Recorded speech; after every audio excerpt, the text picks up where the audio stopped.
So in my first year of business as a Notion consultant and template creator, I made a grand total of £16,078.53. Now, although that may seem low, today I want to explain why I'm still excited about being a full-time Notion expert. Hey friends, welcome back to the channel. If you're new here, my name's Sam. I'm a certified Notion expert and I help business owners and creatives grow with Notion systems. And in today's video, I'm going to be laying my cards out on the table. I'm giving a full breakdown of my monthly earnings in my first year of business as a Notion expert. I'm going to show you what I did, and then at the end of the video, I'll be explaining what I would do differently if I could start again today. So back in November of last year, I committed to being a Notion expert or trying to start a business around Notion. So what did I do in that first month? Well, quite a lot. I decided to start with launching a template. I did a habit tracker, which is probably the most standard template you can create. I decided to take the Notion certifications. So I did the Notion Essentials badge and the Notion Settings and Sharings badge. I got myself on Twitter and I began tweeting a little bit about what they call building in public. So talking about what I was doing to begin my business, but more I was following the trend of other template creators and Notion people. And I was writing about tips for Notion, how to grow an audience, a lot of things that I didn't actually have much experience in. And then because I had only ever created Notion dashboards and templates for myself and for general productivity, I didn't actually have a lot of experience in how to do the Notion consulting side of stuff. So how businesses would use Notion.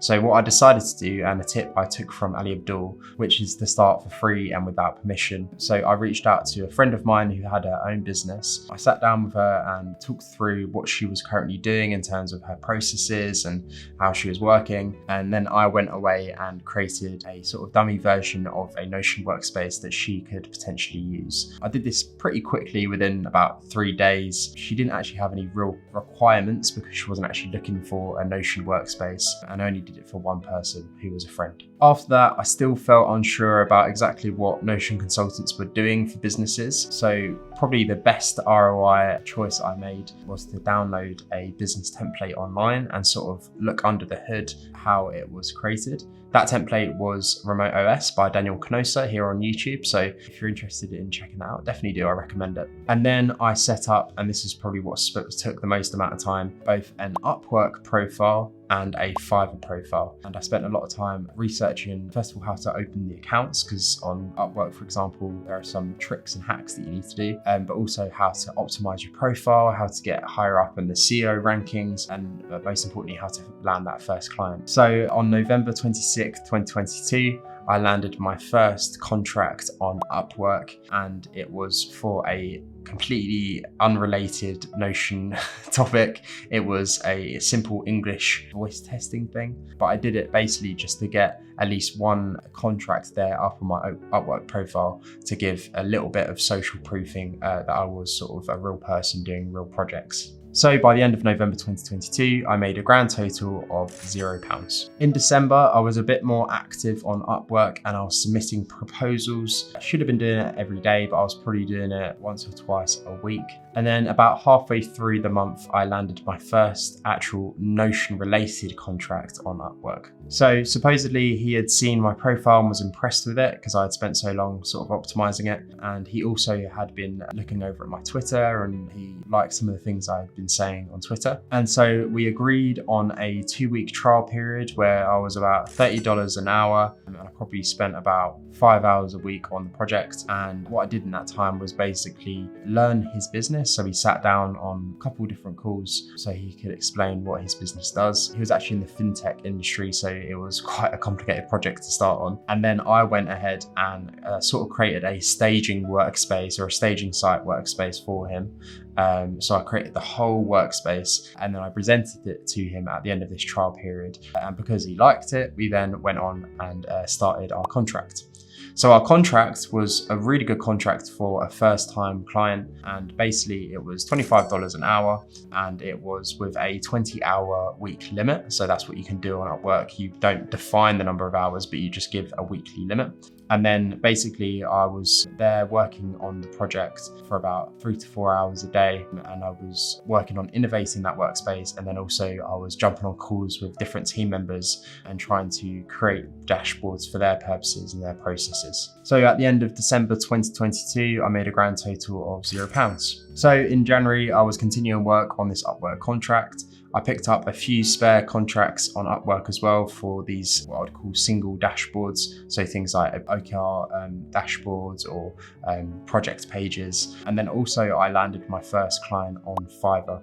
Now, this Fiverr contract, I charged the person $25, and what they got in return was a fully functioning workspace for their personal tutor business with multiple pages and lots of databases interrelated. And it took me about a week of work and I only received $25, but I had to take that hit because it was my first Fiverr client and I had to get that first sort of contract under my belt to again boost me up in the SEO rankings. So in January, I finally made my first amount of money and I had a grand total of £753.56. So February was my best month by far. I picked up another ongoing contract on Upwork, but instead of being a full workspace build, this was just for maintaining all the data that they had already inside of Notion. And then on top of that, I also picked up a couple more personal projects on Fiverr, which were now ranging more towards $50 and $100.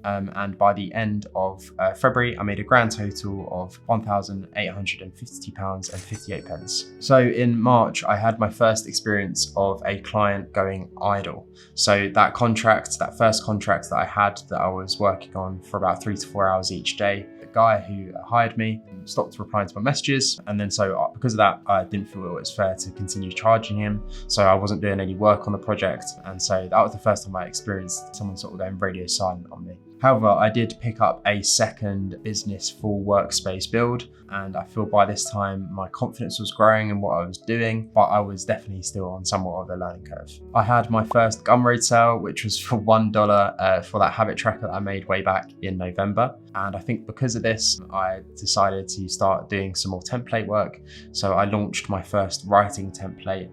And then I also posted one of my first YouTube videos here on YouTube. So in March, I made a grand total of 1,193 pence. And then in April, I had my worst month so far, except for November and December, where I made no money. And so my first Upwork contract, that one that went idle, now went completely dead, and I decided to reach out to him and say, by the way, I won't be working on your projects anymore, and he still didn't respond. And then that full business workspace contract that I just started the month before also went idle on me. And so by this time, I was now beginning to realize the problem with hourly contracts and not having any sort of commitment from the client to say how long you'll be working with them. So in April, I made a grand total of £481.20. In May, I started to pick up some more personal projects on Fiverr and on Upwork to sort of make do with the clients that had gone idle on me. And then in my spare time, because I had a bit more spare time, I then continued to create more writing templates. And so in May, I made a grand total of £809. And then in June, things began to pick up again.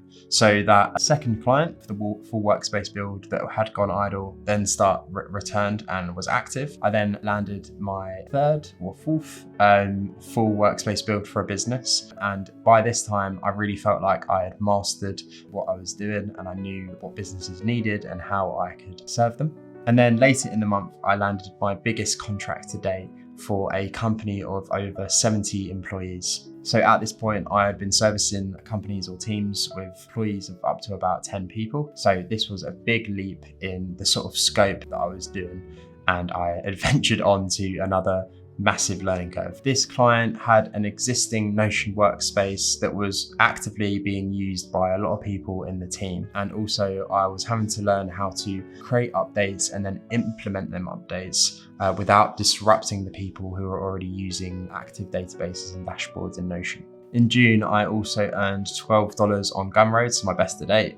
And I also launched my first paid template. So in June, I made a grand total of £1,011.29. In July, I had another low month, but I suspect that was just a cash flow problem. So I was continuing my client work. I also spent some time launching my templates that I've now put together as a sort of package onto Etsy. And so I got $18 on Gumroad and $46 on Etsy. And I made a grand total of £495.39. So in August, I moved to where I'm living now, which is Brighton, with my best friend. So a bit of time was dedicated to obviously moving in and settling in. I had my first $100 month on Gumroad, and I continued making videos here on YouTube and actually began outsourcing my editing to a lovely editor. In August, I made a grand total of £1,007.14. And then in September, I had my best month that I've had so far to date. So at this time, I began to consider what my sort of niche was in the Notion consulting market and what my services were going to be and sort of how I could start to tailor my services for that niche. And the reason I wanted to do this is I wanted to start to sort of standardize my process so that I could really get better at the process and delivering whatever the service was going to be, but also that I could create a sort of tailored package around it with a pricing range. And so hopefully I could now move clients onto that and get a better feel of my capacity and how much I was earning and have a bit more consistency in my life. That 70-person company then put me onto a retainer contract for £15,000 per month. And I picked up my 5th business workspace build, and I was starting to run through the process with them that I had just created for sort of delivering this standardized service to them. So in September, I made a grand total of £2,602.43. In October, I launched my business template Notion for agencies. I also began outsourcing to a graphic designer to help with my listing images on Gumroad and Etsy. I reached $300 per month on Gumroad sales, and I made a grand total of £2,515.42. And now we're in November, and I'm set to make $500 a month in Gumroad sales. I've also sought out an accountant, so I'm now outsourcing my accounting as well. And I took the decision partly because of some family issues, but also to ramp down my clients so I could focus on the template side of my business. And this month I'm forecasted to make around £2,000. So now, having seen the entire breakdown, you might have noticed that there was quite a lot of fluctuation in the cash flow coming through my business. And then also the grand total, or the overall total, of £16,000 feels quite low for an entire year of business. Now, while I think that is somewhat true, and I'm about to jump into what I would do differently if I was to start again, I still do think that when you're first getting up and running for a business, as you might have noticed, for my first 2 months, I made no money at all. And that's because you're sort of landing on your feet and you're learning a lot of new things. But also, as you can see, at the end of this year, I've really started to pick up in my client work and also my template stuff. And so I feel optimistic about my next year of business and feel confident that there is actually quite a lot of money to be made in Notion. So here's what I would have done differently if I could start again today. And the first thing would be to pay off my ignorance debt.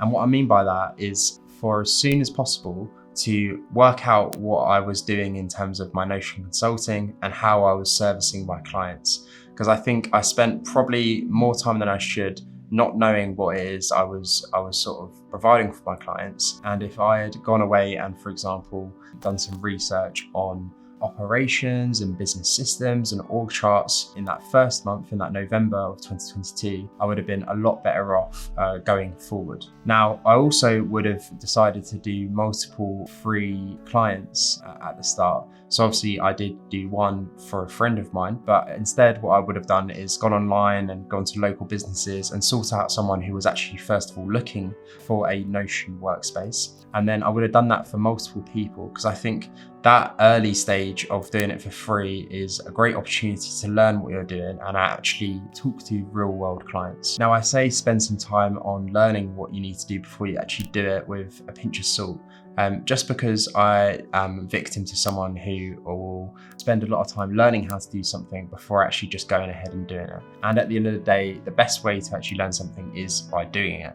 So although I say this and I give this advice out, I still would caution you only to dedicate 3 weeks, 4 weeks to doing this, and then actually go out and start trying to find clients, because that's the best way you're going to learn how to be a Notion consultant. And talking of consulting, the second thing I would have done differently was just built my consulting side of the business first, and I wouldn't have touched templates until later in the year. And the reason for this is just there was too much on my plate. So when I was fiddling around with my templates, I was taken away from the consulting and building that up.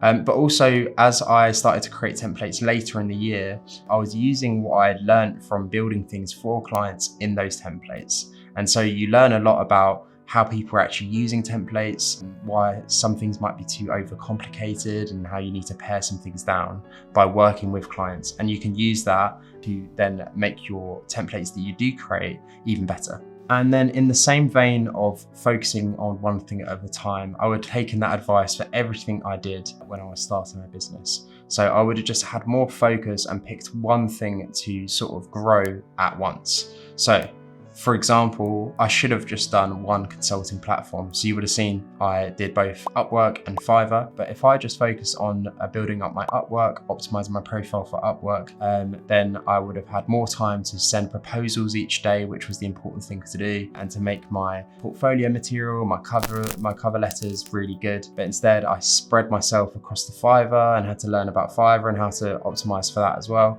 and took time away from just getting really good at the Upwork side of things. So if I could go back, I would have just picked one content platform and tried to be as consistent with it as possible. So I probably would have started with Twitter because it has the lowest threshold to start. And so I would have done Twitter and stayed consistent with it. And then I would have built up a better audience that I have now on Twitter, instead of jumping from Twitter to YouTube to TikTok.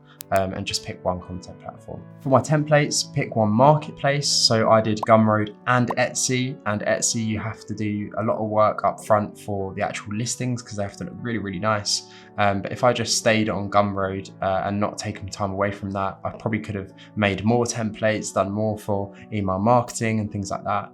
So I would have picked one platform for marketplaces. And then also I would have stayed with just one service for my Notion consulting. So at the start I was doing, as well as stuff for businesses, I was doing a lot for personal projects. At one point in time, I even did a Notion workspace build for a comedian who wanted like a comedy set tracker and bookings log and all that kind of thing. But now I've niched down into working just for agencies. If I just spent time doing Notion projects for businesses, I would have honed the skills that I now have quicker and probably been more rich in those skills if I just focus on business projects instead of doing also other types of services like personal projects, and I did Notion videos at one point for a client. So if you can early out, know what sort of service you want to provide, stick to that and try to master that as quickly as you can. And then finally, I also would have picked a niche for my templates. So I did productivity, I've done writing, I did a comedy template, now I've also done a business template.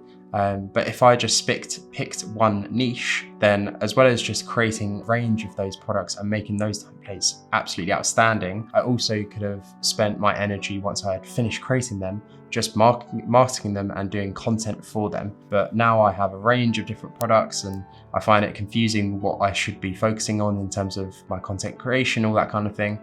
So if I go back, I would just picked one of those niches and really doubled down on that niche. Now, another thing I would have done, and you would have probably picked up on, was trying to get off of those hourly contracts that I was doing, and more broadly, getting off of Upwork and Fiverr sooner and driving my own traffic to my website. And the reason for this, and as I've mentioned, is that those hourly contracts are really hard to sort of see how much money you're going to be earning each month.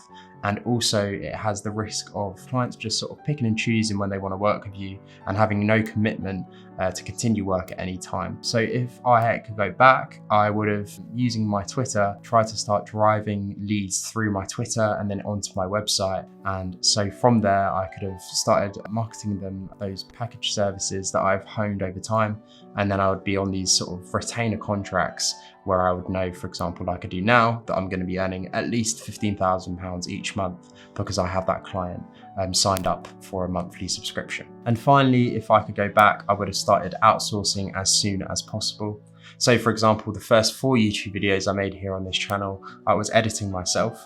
Now, I went to film school in London, and so I'm quite proficient with editing and Final Cut Pro. but it's less about the quality of the videos being made and more about the time it's taking away from the things you could be doing. So now I'm outsourcing my editing, and it means I can batch create 4 videos at a time, send it to my editor, and then I know that's going to be dealt with. Same with my graphics for my listings now. I can now focus more on the quality of the template I'm making. And then I know that my graphic designer will then create beautiful art images for that. And same for my accounting. Now I don't have to worry about bookkeeping and balance sheets, all that stuff. I just send that to my accountant, they deal with my tax return, all that kind of stuff. And I have more time to focus on what's important, which is creating great templates and offering amazing services to my clients. So if you're interested in becoming a Notion consultant, you can check out my full guide right here. And as I mentioned earlier in the video, you might also find it useful to purchase my Notion for Agencies template if you want to take a look at how a real world consultant creates sort of Notion systems for businesses. And if you found this video useful, please do consider subscribing and giving it a like. It does help with the YouTube algorithms. Thank you so much for watching, and I'll see you on the next one. Bye-bye.